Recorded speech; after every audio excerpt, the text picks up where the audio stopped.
Good morning. I don't know what's there. There's a line from some movie, he's back. Well, here I am again. Please turn off your cell phones.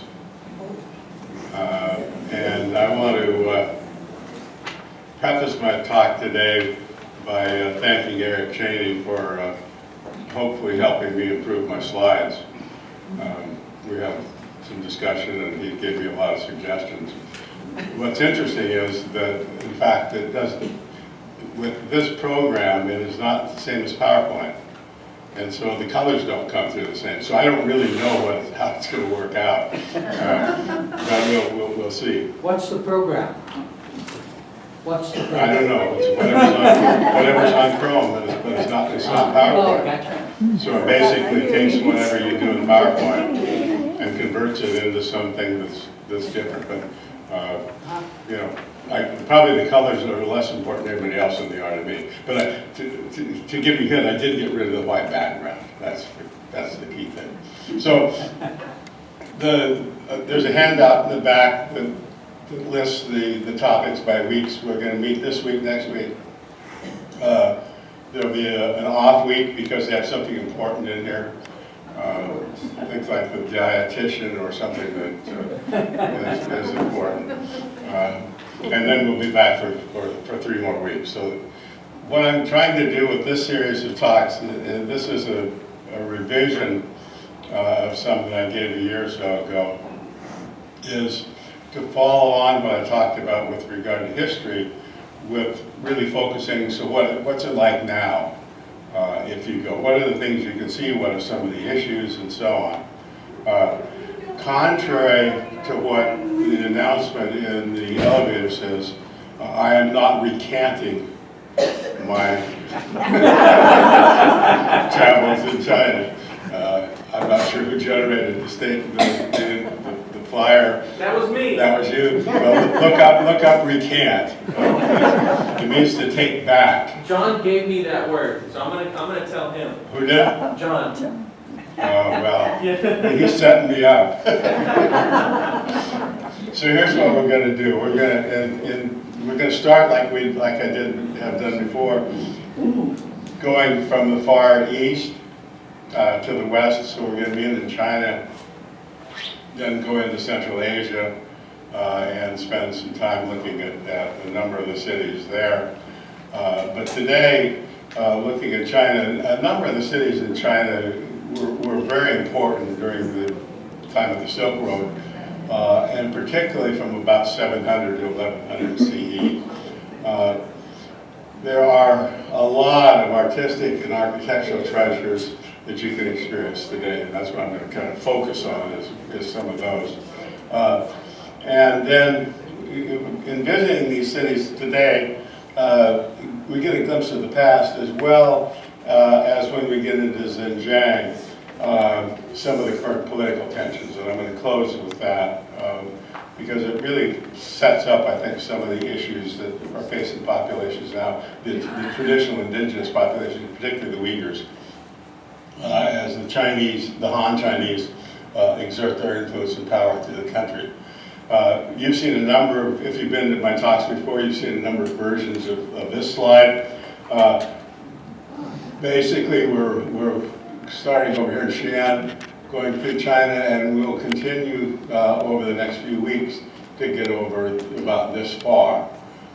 So today, Xi'an, Dunhuang, Trepan, and Kashgar will be the cities that we will be looking at. So here they are, Dunhuang. Oh, somehow they got alphabetic or the wrong order, but that's okay. That's my fault. That's not the program's fault. So here's what we're going to look at today: Xi'an, Dunhuang, Trepan, and then on to Kashgar. This gives you an idea of the scale. This is focusing on the Silk Road cities in China. Starting in Xi'an, Xi'an was the capital of China during the height of the early days of the Silk Road. You can see the old wall here, and we're going to focus on this area here and then go down into here. Xi'an is a interesting modern city, but they still have camels that they parade around once in a while. You can see this is what's called the Drum Tower and the old city walls that are intact, that have been there for several hundred years. Again, a couple of pagodas and the old city walls that represent the borders, if you will, of the old city.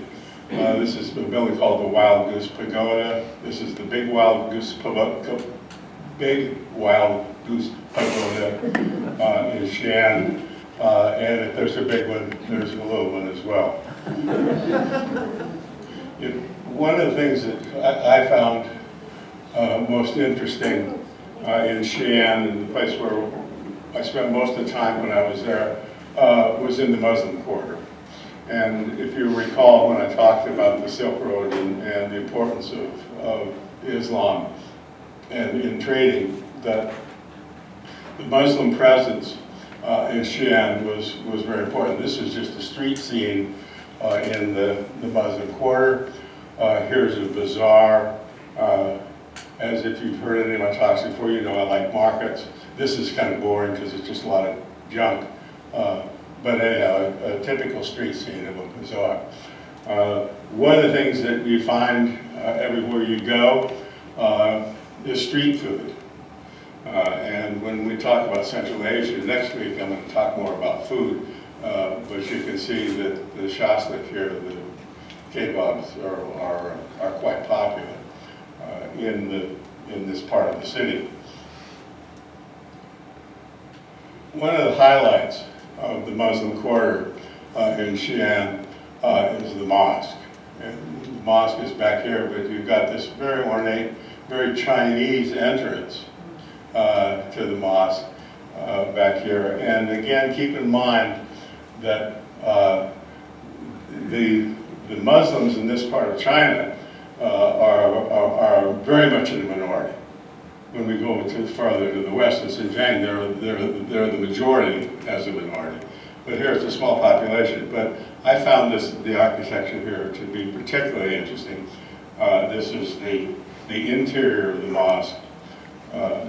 And probably for most people, the thing that Xi'an is most famous for are the terracotta warriors.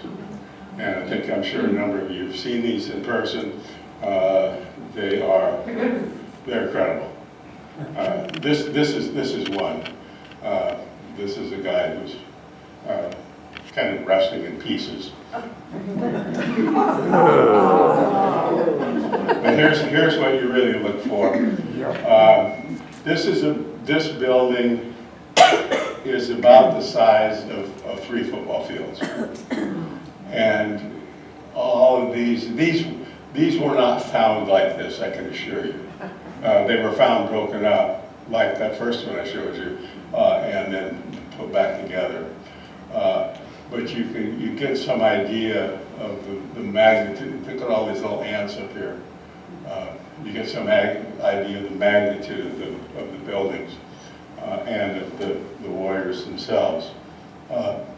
They are all different. Well, that's what they say anyhow. I don't know whether everybody's literally looked at every one of them. But, they're all different. This is Emperor Qian's army. They have different facial features, and they are, as the name implies, made out of terracotta. The discovery of these is an interesting story, and if you've been there, you've heard it. You've probably been able to buy a book signed by one of the people who found it. I don't know whether that's apocryphal or not, but it makes a good story. I've got one upstairs. A couple of farmers were digging a well, and they came across one of these, and then the rest of that, as they say, is history. And large parts of the area have not been excavated. So what we see in terms of these figures is really probably a very small proportion or small part of what was there at the time they were buried.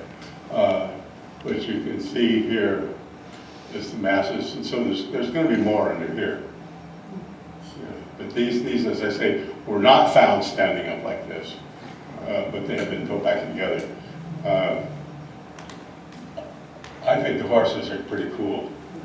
I should have included some pictures from the Shaanxi Museum where they've got a chariot that was found here that's been reconstructed. And I realized that the other night that I probably should have put that in. But there is a chariot that's been reconstructed that is in the museum there. It's very, very dramatic. So, continuing west, everybody okay with Xi'an? Questions, comments? I'm going to try to follow the idea of maybe asking for questions as I go along. There's a microphone. I have the microphone. Thank you. A little more background on why there are so many of them and who was so powerful and what are they about on a basic level. Basically, the emperor wanted to be well protected when he went to the afterlife. He killed a lot of his people, but then they built these figures basically to act to protect him in his afterlife. Right? The size. Oh, wait a minute, here comes the microphone. Here comes the microphone. We all want to hear you. Yeah, I'm just curious how large. They're life size. Thank you. Yeah, they're full scale. The horses are not quite that big, but all of the figures are life size. Now, your life size not as tall as you are, or as tall as I am, but you know about in there. Maybe as tall as I am. Yeah. I didn't want to call it. So we're going to move now on a bit to the west to the city, the town of Dunhuang. During Silk Road times, this was a very important army garrison place, but it's best known for the caves, the Mangal caves, that are right outside of the town.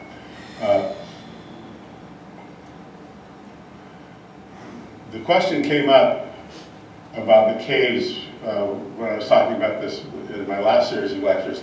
These are not natural caves. These are caves that are carved into the hillside. So you can see this is sandstone. So all these caves have been carved back into the rock and then filled with very interesting things. Here's the reconstructed entrance. This is probably, if not the #1 tourist site in China, certainly ranks right up there. I would say within the top 5. And it has been reconstructed. All of this, of course, is new, and access with stairways and so on. What the caves are best known for is the art. And there are 125 caves, and at any one time, only a few of them are open to tourists, because they're concerned about the fact that with too many tourists, the moisture from breath and so on will damage the walls, particularly the paintings. Speaking of damage,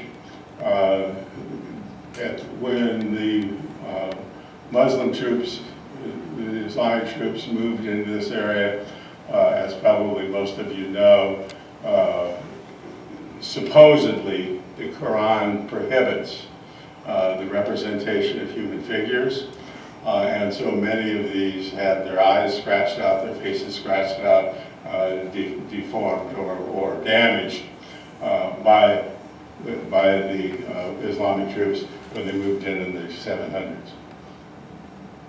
Just another example. I should go back a step. This is Buddhist art. This was an important point on the way from China to India. Buddhist priests went from China to India to learn more about Buddhism, to get relics and so on, bring back. And so Dunhuang was an important point along the way for pilgrims and for other teachers. And one of the things that was important here was that you increased your not sure what the best word is. You increased your spirituality if you built a statue, carved a painting, and so on. And so here's a Buddha figure and acolytes and so on. But this is kind of typical of one of the caves. There are a number of different kinds of stores that are represented, patrons are represented, and so on. This one I think is particularly interesting because of the differences in the costumes, which suggests that in fact this figure is very Indian. This looks almost Thai. And so you can see a wide variety of influences here in these figures. These are all about life size or bigger. So you walk into a cave, first I should also say, there's no artificial lighting in there. So you have to go in with a guide.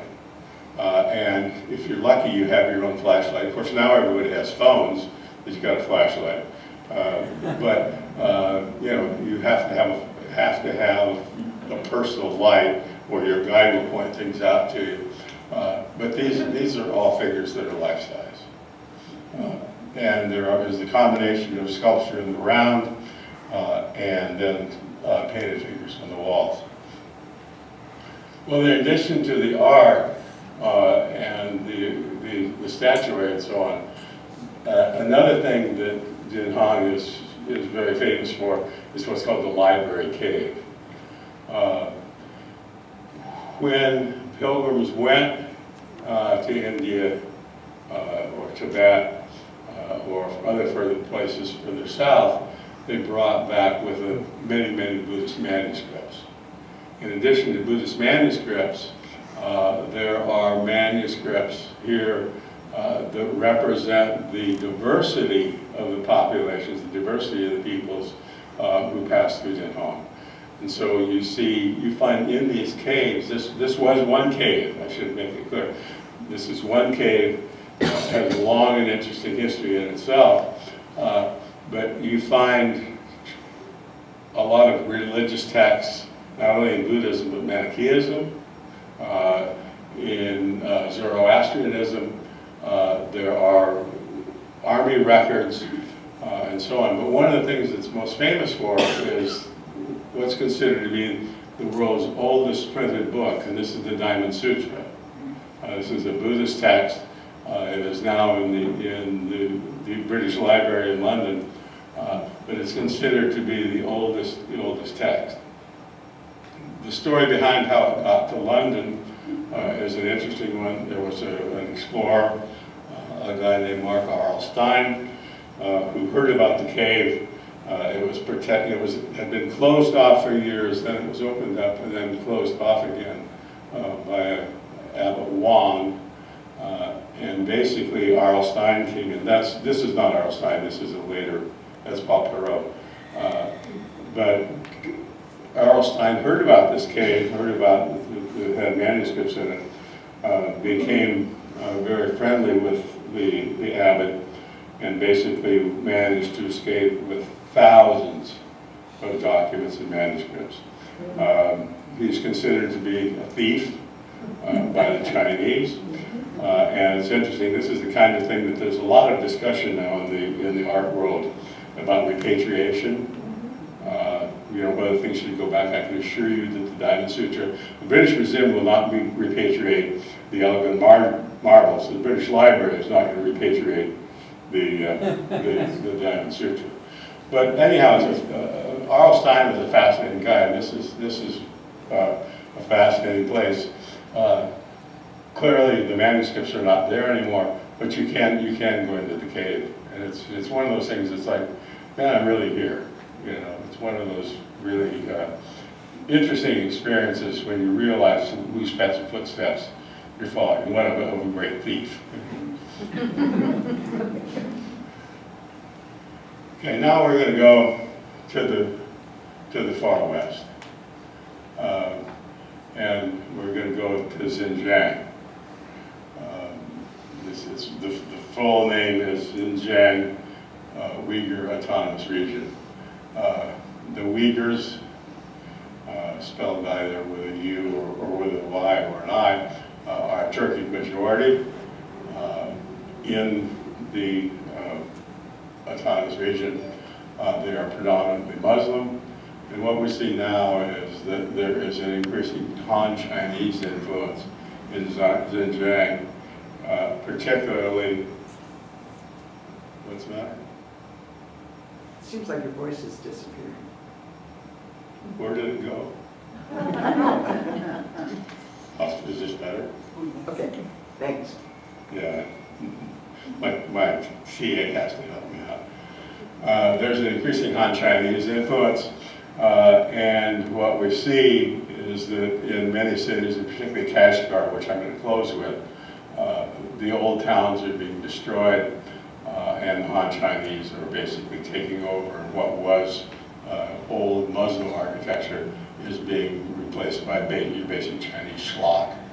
And if any of you have been in China, you realize that there are a lot of buildings that go up very quickly and fall down and deteriorate very quickly as well. Not everything, of course, that's a generalization, but a lot of very old and very interesting buildings are being basically torn down, and it's a point of a great deal of consternation on the part not only of the Uyghurs in Western China, but the international community as well. And I'm going to close with a discussion of repression. So there are ethnic tensions, riots in Urumqi, which is the capital of Xinjiang, and there are a number of internment camps, which are referred to as vocational education and training centers. We're going to convert Muslims, or convert Muslims to good old plain, Chinese communism, and get rid of a major ethnic group in terms of their political and religious beliefs. So the first place, here's a map of the region. Gangshu with Dunhong is down here. We're going to look at Turpan. Here's the capital I'm not going to talk about yet. Turpan, and go over here to Kashgar.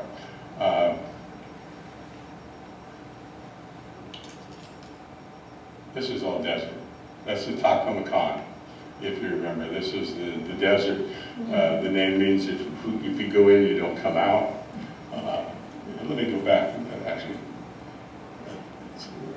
Well,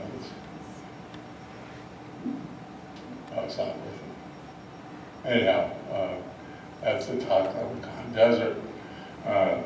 So the first place we're going to visit is Turpan. It's one of the things that you find when you're dealing with Chinese and many other languages as well, when things are transliterated, you end up with different combinations of letters. So sometimes it's referred to as Turfan or Turpan. And I think my ear for languages isn't that good, so some people may think that a P and an F sound the same. I don't. But you'll see this referred to as Turpan as well. This is the Turpan Depression. This spot right here is about roughly 508 feet below sea level. Now, depending on what source you go to, it's either the second, the third, or the sixth lowest place on the Earth. I think the Dead Sea's the winner. If this isn't second, I'm not sure what is. But I didn't pay enough attention because I wanted to know about this. And it's well below sea level. It is also it's the lowest spot in China, of course. It's also the hottest in the summer. Temperatures get up, and it's not unusual to be 120 degrees in the desert. So we're going to talk about the Japan city here, the Flaming Mountains here. These are parts of the Tian Mountains, and the depression here.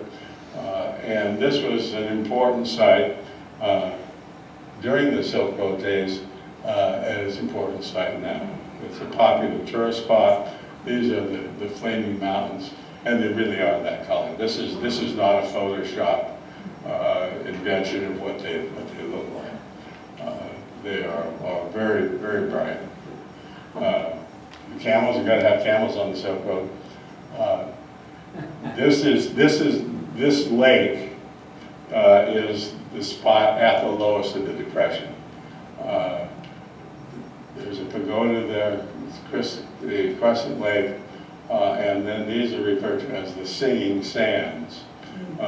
Because when the wind blows, the sand shifts and it makes noises, and referred to as the singing sands. It doesn't show here, but if we went right about, I get enough of this week. If we went over right about here, we would see people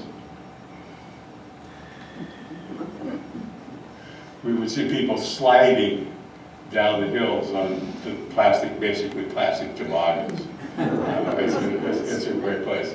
The other thing that you would see if you were over here is a bunch of tourists riding camels around. It's a popular spot, and it's a great place if you want to ride a camel in China. I recommend Turpan and the Singing Sands. Well, one of the things that's particularly interesting about Turpan is the system of irrigation. It's what's called quads. Cars, that's spelled either with a K or a Q. And this is a schematic of this irrigation system. So basically, mountains are up here, and water goes into the system. Here's the aquifer, and there are vertical wells along here, underground canal, and so water goes underground from the mountains, from the base of the mountains, down into the depression, into the agricultural area. And there are access tubes or access tunnels going down along the way. I decided not to show all those, but basically the water then goes from the mountains into the system and gets down here into irrigating the crops. The primary crop here is grapes. Here you see an irrigation canal, so the cars would be up behind here. The water would flow into the canal, and then it goes through gates into the arbor or into the vineyards themselves. This is a pretty typical picture. Everywhere you go in Turpan, there are great arbors, and all this work has to be irrigated. You know, this is the edge of the desert. I don't know what the rainfall is. It's probably maybe 5 or 6 inches a year. So all the agriculture, it's an oasis. It's what we would call an oasis city. All of the agriculture has to be irrigated, and the thing that's irrigated are grapes. What do they do with grapes? We make them into raisins. And the area around Turpan, the hillsides are dotted with these, what I didn't think of a better word than a grape drying shed. And they have these holes here, and they're constructed in such a way that the air can pass, wind and air can pass through them. And here's what they look like inside. You have these vertical poles with horizontal bars, and basically the bunches of grapes are hung on there, and then they stay on there until they dry. And then after that, when they dry, they become raisins. And you can see these are all different types of raisins, more types than you had an idea probably that existed. But this is a major agricultural product, and if you go to Turpan, you can visit the market, and it's very interesting because you've got people, you have Uyghur women sitting on these big tarps, sorting raisins, to make sure they get the right ones in the right pile. So Turpan, famous for its quarry system, but that irrigation system is actually basically Persian, but it moved into China from Persia early in the current millennium, or last year's millennium, and again, an agricultural area, but depended upon bringing water in for irrigation from the surrounding mountains. But a very interesting place. Any comments or questions? Jerry. I'm coming. Thank you. Well, I was wondering how cognizant are the people who live in these towns of what their heritage is? Oh, that's a good, I think they're very cognizant. The Uyghur people are very proud of their heritage, and that's one of the points of conflict, is that they don't want to change. You know, and I think it's from the point of view of Silk Road history. The Silk Road has been marketed so much recently from the point of view of tourism and so on, that I think that people maybe 50 years ago weren't that familiar with the history. They probably are now, because it's become, you know, a real tourist trap. When I was there, I was on a tour with a New Zealand tour group that had started in Central Asia and moved into China, and that was 2008, I guess. And at that time, travel was just beginning. Now, well, I don't know. I shouldn't say now because I don't know what's happened after COVID. But clearly, in the mid, say,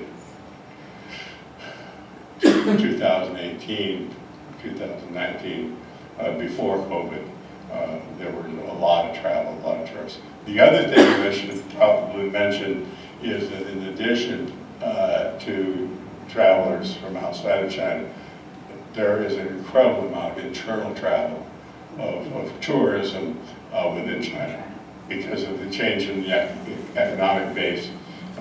Everywhere you go, it's kind of like, you remember when you went to Europe and the Japanese were taking pictures? Well, everywhere you go in China, there's thousands of Chinese taking pictures. And if you've ever traveled in China, I was lucky, I was with a group, so I had somebody take care of me. I would not like to travel in China as an independent traveler. There's no such thing as a queue to get on an airplane. They open the gate and everybody runs. And similarly for trains, I traveled both by train, bus, and airplane. And I can assure you that it was very nice to have somebody helping me get through an airport or get onto a train. There's a number of other stories there. Anything else? Okay, thanks, Karen. Okay.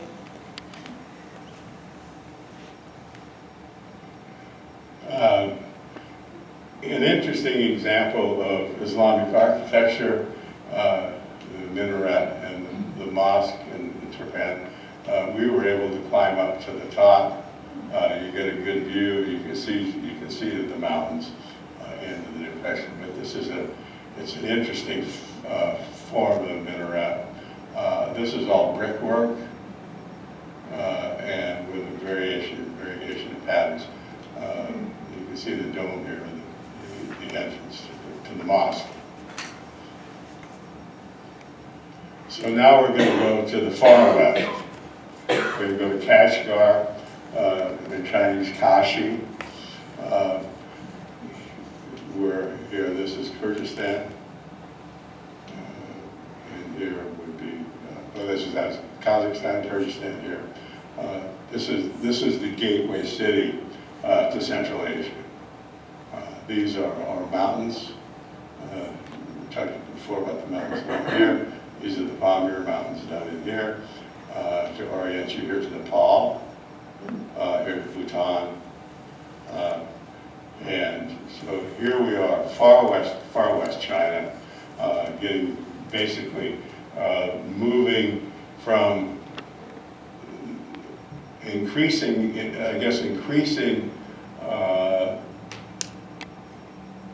importance or transition from Chinese culture to Middle Eastern, Central Asian culture. So this is kind of a crossroads. Kashgar was an important city at the time of the Silk Road, and was important in the 1800s as a listening post for what was called the Great Game. The Great Game is the term that's used in American English.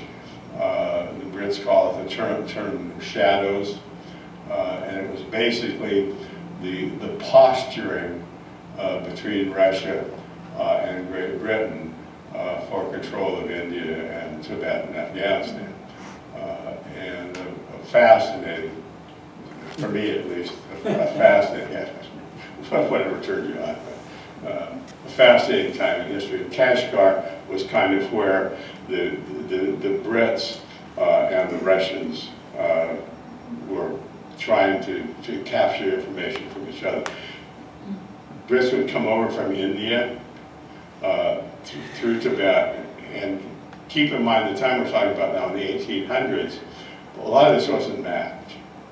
And so you had explorers and geographers who were basically theoretically carrying out mapping exercises, but they were really spies.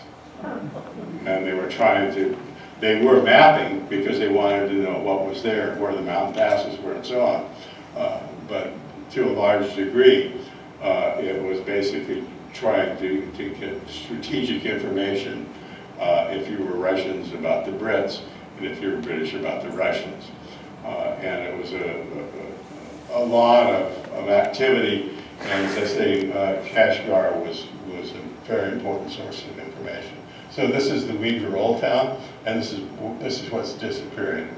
This is another view of some of the buildings of Old Town, and basically these are just being wiped out. Now it doesn't look like much, but it's their home. Yeah, I mean, you know, this is the way they lived, and so the tensions behind this are really quite great. This is just a street scene showing Uyghur people. A lot of women.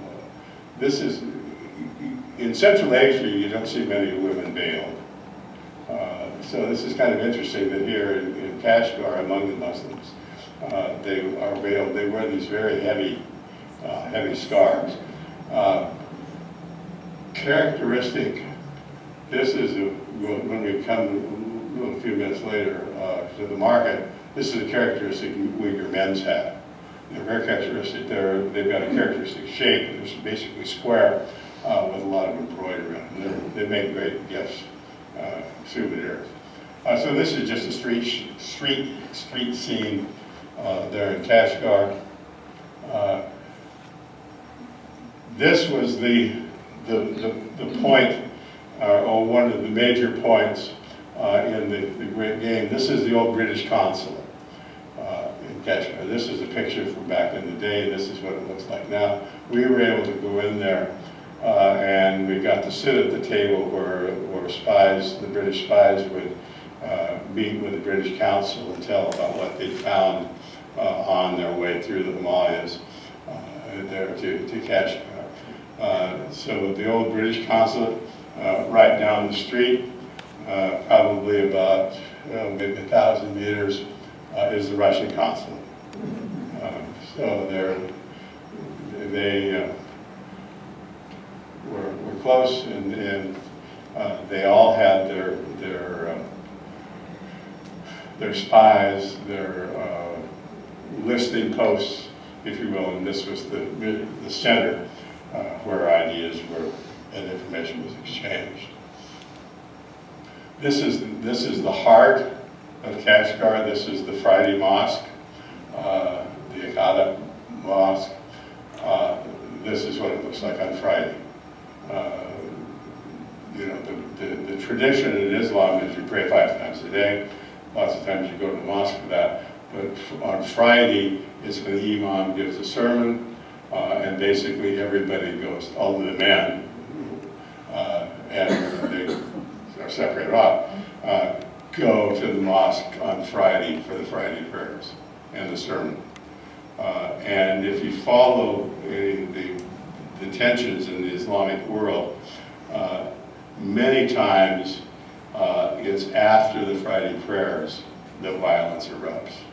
Because particularly depending on what kind of imam you have, they may be very fiery, they may be encouraging you to, you know, defeat the infidels, the jihad, and so on. So this is the mosque on a quiet day. This is the mosque on Friday, when everybody's coming out from the Friday prayers.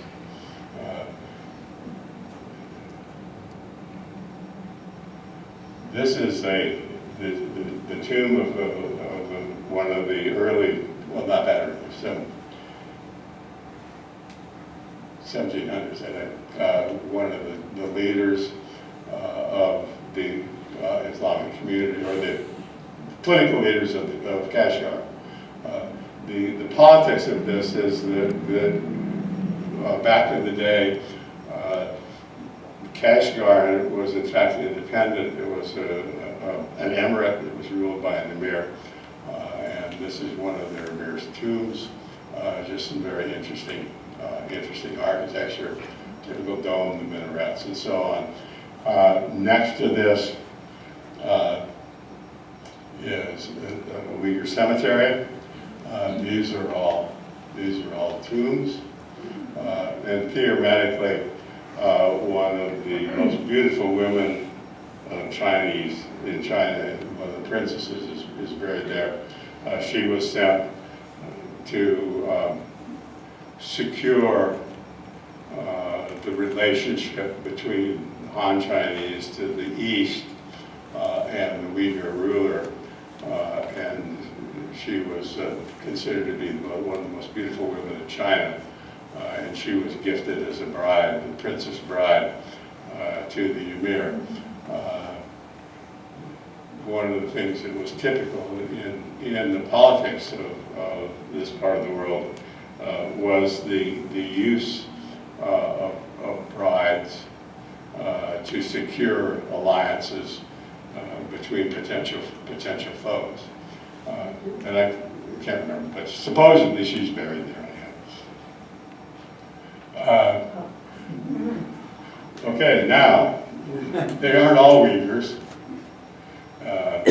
There's Chairman Mao. This is in fact the largest, theoretically, I mean everywhere you go it's the largest, the oldest, the deepest, the longest. Theoretically, at this time, this was in 2008 when I was there, this was the largest statue of Mao in China.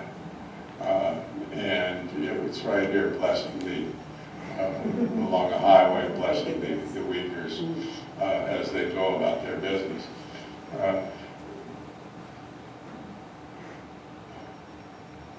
So let's look at the bazaar. I'm going to look at two things. I'm looking at the bazaar and then look at the Sunday market. The bazaar, here's a typical exterior scene. People buying, selling, trading, everything you can imagine. But this is clothes, foods, ceramics, pots and pans, and so on. Here's a look inside. Typically, people are grouped together by what they sell.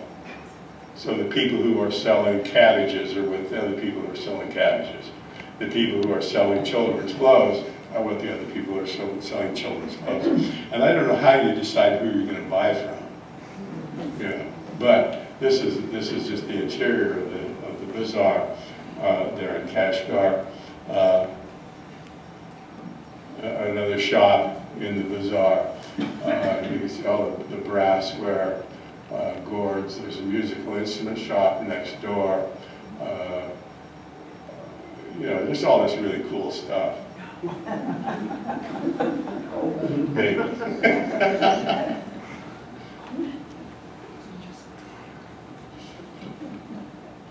And I wanted to bring home that deer, but I knew I couldn't get away with it. So.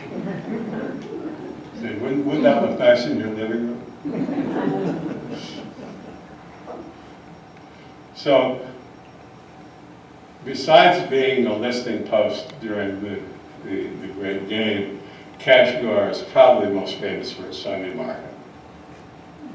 And the Kashgar Sunday market brings people from all, basically, large parts of Central Asia over the passes and into Kashgar, as well as from throughout the Uyghur community of Xinjiang.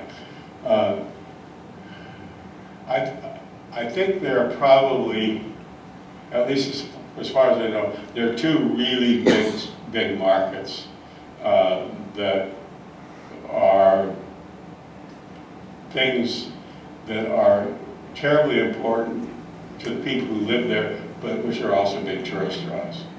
And one is the Kashgar Sunday market, the other is the camel market in Rajasthan. Some of you may have been there. But markets that really are so overwhelming in terms of the things that are on offer that they become in and of themselves major tourist attractions. So here's the Kashgar Sunday market. This is part of it. This again is organized by what you're selling. These, you can see here's a typical Uyghur hat. This guy probably is Kazakh. You know, the white skull caps are also typical here. But this is basic, typical Uyghur. This is the cattle market. And this is a market that the bazaar sells the goods, everyday goods, like, you know, clothes and things like that. This is predominantly animals and agricultural products. Here we've got a Uyghur man. This guy's looking at the teeth. I don't know whether that's a good goat or not. Goats. So this is the goat corner. She's looking quite skeptical about the process.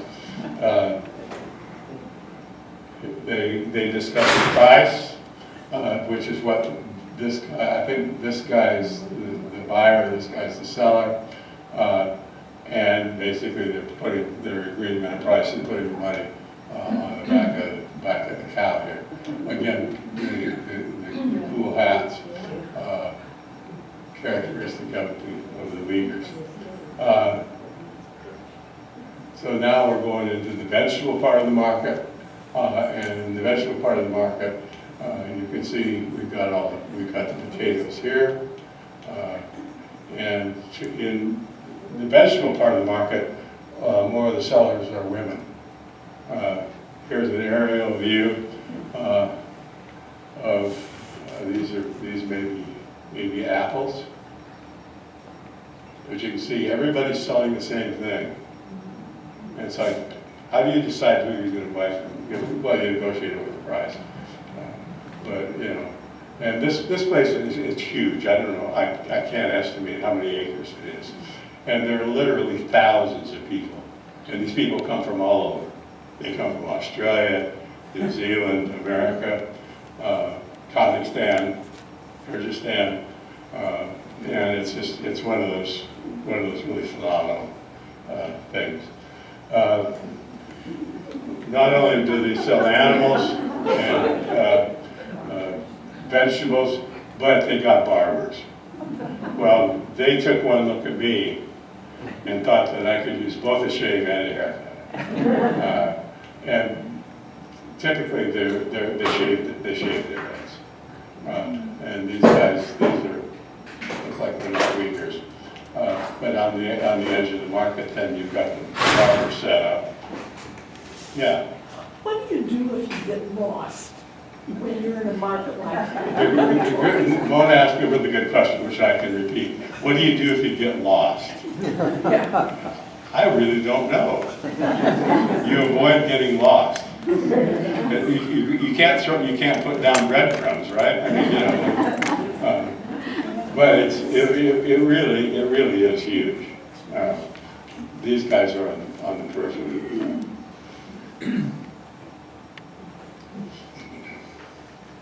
So we're going to give up getting a haircut.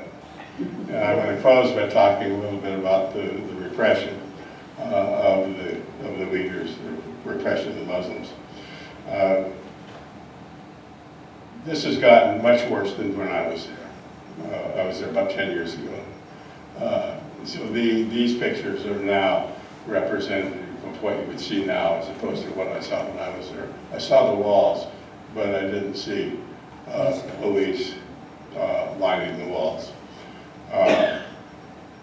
or guarding exhibits or patrolling. This is both Army, the police here, as you can tell, this is Army. These are all in Kashgar, patrolling the streets, trying to control the Uyghur population. It's basically through intimidation. Yeah. Well, it's not only through intimidation, because if you went to Urumqi, you'd see something like this. Thousands and thousands of Uyghurs have been arrested and placed in these camps. The vocational re-education centers. These are Army guys, police here, that are arresting Uyghurs because they're Uyghurs. And here's where they go. And there are, nobody knows for sure how many these are, but this is a typical detention training center. And this is where people go. I think the question of the future of the Uyghurs in Xinjiang is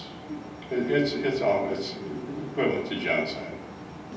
You know, they're trying to get rid of a people whose ideas are different than theirs. That is the Han Chinese, and it's a very sad story. The United States position, I think, is kind of a muffled opposition, not perhaps as strong as it should be for, as you can imagine, a number of political reasons. But the plight, if you will, of the Uyghurs in Western China is quite sad. So, in summary, Would the Uyghurs be welcome if they moved further west into other countries? that's a good point. Yes, because they share the religion. So that if, in fact, if we go back to Silk Road days, the Uyghurs were very important traders in Central Asia, and now they're more restricted in Xinjiang, but they're Turkic, so they speak similar language to the peoples in Kazakhstan, Kyrgyzstan, and Uzbekistan, so that they would be better received there than they would be if they went east into China itself. Do they do that? Well, Migrate? they can, but should they have to? Right. You know, I mean, I think we could talk about the sociology of migration and the fact that people sometimes have to leave, and we can look at our southern border to see what that's like. But I think by choice, they would rather stay there. That's their land. So it's a very complicated issue. Jerry? Why does China want to hang on to it? It's rich, it's got resources. Uh-huh. Plus, Jerry's question is, why does China want to hold on to it? It's economically, it's resource rich, and I think some of it is because it's mine and I want to keep it. Okay. You know, I mean, it's like my marbles. What Yeah. does it have? Okay. What does it have? It's got minerals. some rare earths, but minerals particularly. What kind of minerals? Well, rare earths, I'm not sure. I'll say I don't know. So, in summary, we're back where we started. Many cities were important during the time of the Silk Road, particularly from about 700 to 1100 CE. You've seen some of the artistic things that you can see there. And as I say, visiting the cities gives us a look not only at the past, but at some of the political issues that are significant in China today. And so with that, I will stop. Entertain any more questions. Karen's got the microphone. I'll be glad to take some more questions. Thank you. We're done.